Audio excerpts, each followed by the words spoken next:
Si Uthman bin Affan radiyallahu anhu nabanggit sa isang hadith na kapag si Uthman nakatayo, kaharap niya o nasa harap o nakatayo sa isang libingan, ay umiiyak siya ng higit na pag-iyak hanggang sa nababasa yung kanyang balbas sa sobrang pag-iyak. Dahil naunawan niya kung gaano katindi ang kalagayan sa libingan. Naunawaan ng mga sahaba yan kung gaano katindi yung dilim nito, yung sikip nito, yung hirap, kapighatian na mararanasan dito ng alipin kung siya ay pinaparusahan niya ng bida. Nakuna ng kanyang mga kasamahan, sabi niya, "Ya Uthman, bakit? May tanong kami.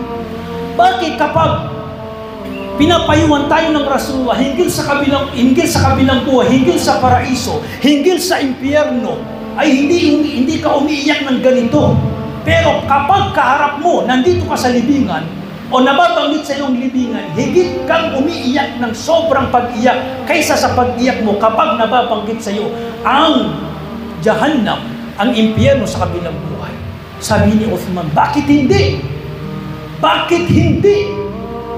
Tunay na narinig ko ang Rasulullah sallallahu alaihi wasallam, sabi niya, "Innal qabr awwal manazil al-akhirah."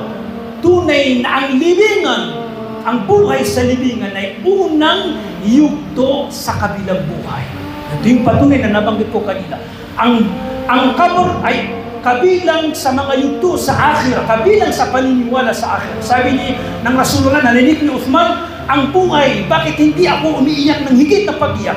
Ay ang buhay sa libingan ay yung unang yugto sa kabilang buhay na kung saan, sabi ng Rasulullah, sino mang makaligtas sa libingan, ibig sabihin maganda yung kalagayan niya dahil siya ay masigasig na mananampalataya, ay yung nag-aantay sa kanya sa kabilang buhay ay mas magaan o mas malaki pang paraiso ang nag-aantay sa kanya. Subalit, sabi ng Rasulullah, "Fa'in lam yanju minhu," pag di siya nakaligtas sa libingan, ibig sabihin kaparusahan, kabigatian, "Fama ba'dahu ashad minhu," yung susunod doon ay mas matindi.